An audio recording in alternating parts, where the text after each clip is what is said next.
કદાચ આ લોકોએ 1 મહિનાનો કાકીનામાં અંગૂઠા લગાવી અને બારોબાર અનાજ વેચી પાડ્યું. હવે મામલતદાર એમ કહે છે હું તપાસ કરું છું, આ એમ કહે છે હું તપાસ કરું છું. બધા તપાસના નામે નાટક કરે છે એટલે તપાસનું કંઈ થવાનું નથી. આ તો ગરીબના પેટનું 4 કિલો ચોખાનો પ્રશ્ન છે. જે પ્રશ્ન આખા ગુજરાતમાં હાહાકાર મચાવી ગયો, બ્રિજ તૂટી ગયા, એની તપાસો પૂરી નથી થઈ તો ચોખાની તપાસ કોણ પૂરી કરશે? જે એની તપાસ એ વર્ષોથી પૂરી નથી થઈ તો આ તપાસ તો કોણ પૂરી કરવાનું? ચોખાની ઘઉંની તપાસ.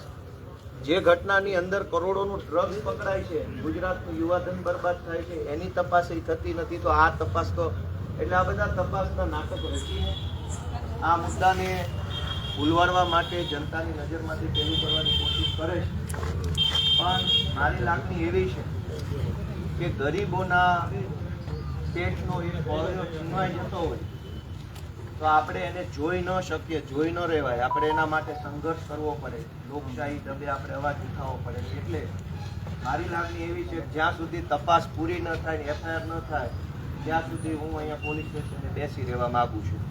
મને ફાંસીએ ચડાવી દે, મને પકડીને લઈ જાય, ટીના ટોળી કરીને જેલમાં પૂરી દે તો તમે બધા છોડાવવા આવજો મને. પણ આ તપાસના નાટક બહુ થઈ જાય. તપાસ એની અનાજ માફિયાઓ બેફામ કરે છે તો કોઈ તપાસ નથી થતી. ગરીબના પેટનો કોળિયો છૂટવાઈ જાય તો તપાસના નાટકો ચાલુ થઈ જાય છે. હવે મામલતદાર એવું કહે છે ગામડે ગામડે જઈને અમે લોકોને પૂછીશું કે ભાઈ ખરેખર તમને અનાજ ઓછું મળ્યું છે કે નહીં.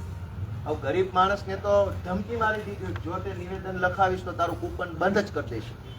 તો ગરીબ માણસ નિવેદન કેવી રીતે લખાવે? મામલતદાર સમક્ષ કોઈ નિવેદન નહીં લખાવે. શું કામ?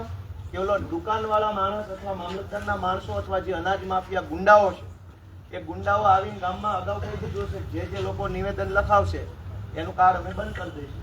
તો ગરીબ તો એમ જ વિચારે ને કે 20 કિલોના બદલે 10 કિલો આવે તો 10 કિલો આવતું, મારે 20 નથી જોઈતું પણ મારું બંધ ના થવું જોઈએ. તો એની સુરક્ષા શું? કે જે માણસ નિવેદન લખાવશે એને હેરાન નહીં કરવામાં આવે એની સુરક્ષા શું? તો મામલતદાર કે પીએસઆઈ પાસે આનો કોઈ જવાબ નથી. તો હું હવે તમારા બધાની શું આમાં આપણે બધાએ કરવું જોઈએ? તમારા બધાનો જે અભિપ્રાય હોય એ જ પ્રમાણે આગળ વધવું છે. આપણે ખોટું કામ કર્યું નથી, ખોટું કામ કરતા નથી. પોલીસ તંત્ર, મામલતદાર, પુરવઠા શાખા બધા ભેગા મળી અનાજ માફિયાઓને બચાવે છે. બધા અત્યારે વિસાવદર અને ભેસાણના અનાજ માફિયાઓના સપોર્ટમાં ખુલ્લેઆમ ઊભા છે.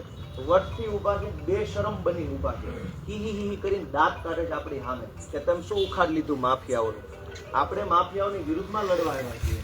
આપણે ખોટા નથી, આપણે ખોટું કરતા નથી. સરકારી આખું તંત્ર માફિયાના સપોર્ટમાં ઊભું છે અને આપણે અમે એવી રીતે જોવે છે કે જાણે આપણે આ દેશના નાગરિક જ નથી. તો તમારા બધાનો અભિપ્રાય એવો થતો હોય કે આમાં આપણે લાંબી લડાઈ આપવા માટે સંઘર્ષ કરવા તૈયાર છીએ તો આજથી અહીંથી આપણે લડાઈની શરૂઆત કરવા માંગીએ. બોલો બધા આપણે તૈયાર છે. તો આજે રાત્રે હવે હું અહીંયા તો હું અહીંયા બેઠો છું અને તમારે જેને અનુકૂળતા હોય બેહો. બીક લાગતી વયા જશે. જેને જેને બીક લાગતી બધા વહેલી તકે વયા જાય. પછી એવું ન થાય પાછળથી ભાગતા હું ભાળી જાઉં. તમને દોડીને જોયા જતા હું ભાળી જઈશ તો બીજી વાર આવશે તારું પૂછીશ કે આપણે કંઈ ખરાબ કામ કરવું નથી, ગેરકાયદેસરનું કામ કરવું નથી. માફિયાઓએ જે ખોટું કર્યું એની સામે આપણે ન્યાય માંગવા આવ્યા છીએ. આપણે ક્યાં દારૂ વેચવો છે, ડ્રગ્સ વેચવો છે, આપણે ક્યાં અનાજ ચોરી કરવી છે, આપણે ક્યાં કંઈ ખરાબ કામ કરવું છે. તો આપણી અધિકાર છે કે આપણે તપાસ જલ્દી થાય, જલ્દી તપાસના અંતે જલ્દી રિપોર્ટ થાય અને જે કાંઈ માફિયાઓ છે એની ધરપકડ થાય એ માંગણી કરવી આપણો અધિકાર છે. અને અધિકાર આપણે સાહેબ પાસે માંગવાનો છે. એમાં કંઈ ખોટું છે ભાઈ? નહીં. બીજું જમાદાર કાંઈ કોને કિરીટભાઈ મોકલવા પૂછું છું ખાલી.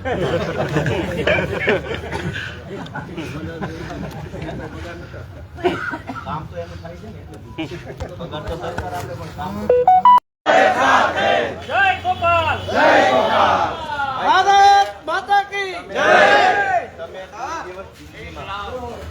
કોઈ ગરીબ માણસને 500 રૂપિયા કદાચ નહીં આપી શકો ગામ પણ કોકનું અનાજ અપાવવાની લડાઈમાં પુણ્યનું જ કામ છે. ખિસ્સામાં કાઢીને 1000 રૂપિયા કોઈ દેવાતા નથી કેમ કે આપણી પાસે વાત સાચી છે ખોટી છે. અમારા ગામમાં મજૂરી આપણી ગાડી નથી રૂપિયા મારી ગાડી કાઢી રહું ને તા તો એના ભાગ એ ખબર પડે ને જીતુભાઈ થઈ ગઈ છે. લડાઈમાં 2 કલાક નકર એક ને 2 વાર આવું આ પૂછનું કામ છે. મારું કાંઈ લૂંટાઈ નથી, ગોપાલ ઇટાલિયાનું કોઈ કાંઈ નથી. પણ તમે જુઓ તમારા બધાના ગામડામાં ગરીબ માણસો કેમ જીવે છે. ઝૂંપડા નથી રહેવા માટે, ખાવા માટે નથી, લુગડા નથી, ટોયલેટ બાથરૂમ સારા નથી, એના ભાગનું અનાજ આ લોકો ખાઈ જાય છે. એ તો માનવતાનું કામ બધાએ કરવું પડશે. એટલે મારી વિનંતી છે કે તમારામાં જરા માનવતા હોય તો બેહો હવા સુધી. આપણે તપાસ ટાઈમે પૂરી થાય, ટાઈમે એફઆઈઆર થાય એટલી જ વાત છે.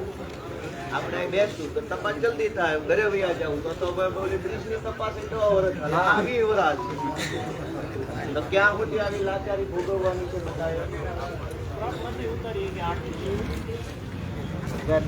બોલો ભારત માતા કી જય, બોલો ભારત માતા કી જય, ઇનકલાબ जिंदाबाद, इनकलाब जिंदाबाद, लड़ेंगे जीतेंगे, लड़ेंगे जीतेंगे।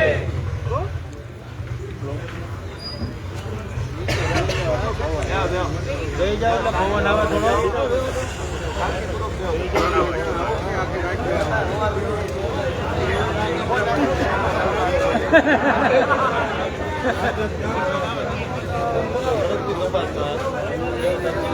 હવે હરેશભાઈ, હા, તમે જે